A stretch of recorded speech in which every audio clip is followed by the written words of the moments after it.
Daily Bible reading, Genesis chapter 50. Joseph flung himself upon his father's face and wept over him and kissed him.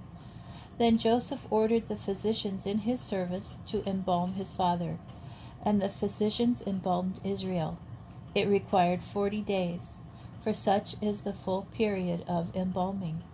The Egyptians bewailed him 70 days, and when the wailing period was over, Joseph spoke to Pharaoh's court, saying, "Do me this favor, and lay this appeal before Pharaoh.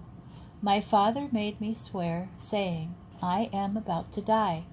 Be sure to bury me in the grave which I made ready for myself in the land of Canaan.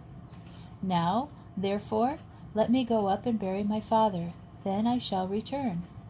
And Pharaoh said, "Go up and bury your father as he made you promise an oath."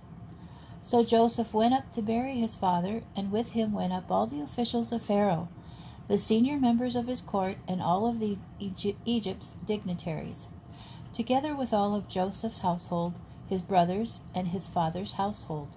Only their children, their flocks, and their herds were left in the region of Goshen. Chariots, too, and horsemen went up with him. It was a very large troop. When they came to Goren Ha-Atad, which is beyond the Jordan, they held there a very great and solemn lamentation, and he observed a mourning period of 7 days for his father.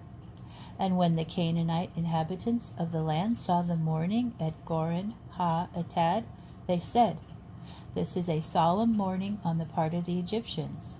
That is why it was named Abel Mizraim, which is beyond the Jordan. Thus his sons did for him as he had instructed them.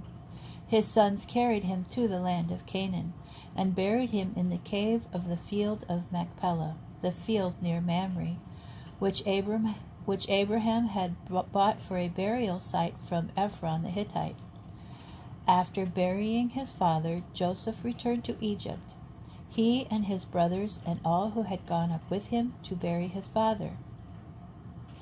When Joseph's brothers saw that their father was dead, they said, "What if Joseph still bears a grudge against us and pays us back for all the wrong that we did him?" So they sent this message to Joseph: "Before his death your father left this instruction.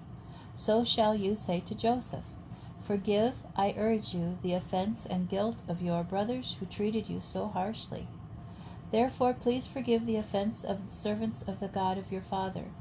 And Joseph was in tears as they spoke to him. His brothers went to him themselves, flung themselves before him, and said, "We are prepared to be your slaves." But Joseph said to them, "Have no fear. Am I a substitute for God?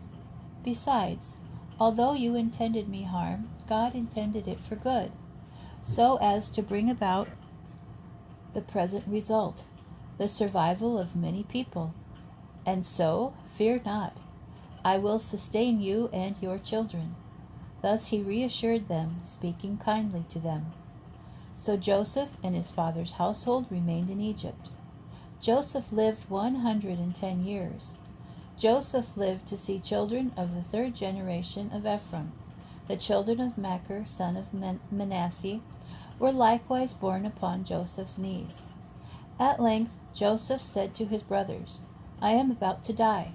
God will surely take notice of you and bring you up from this land to the land that he promised on oath to Abraham, to Isaac, and to Jacob."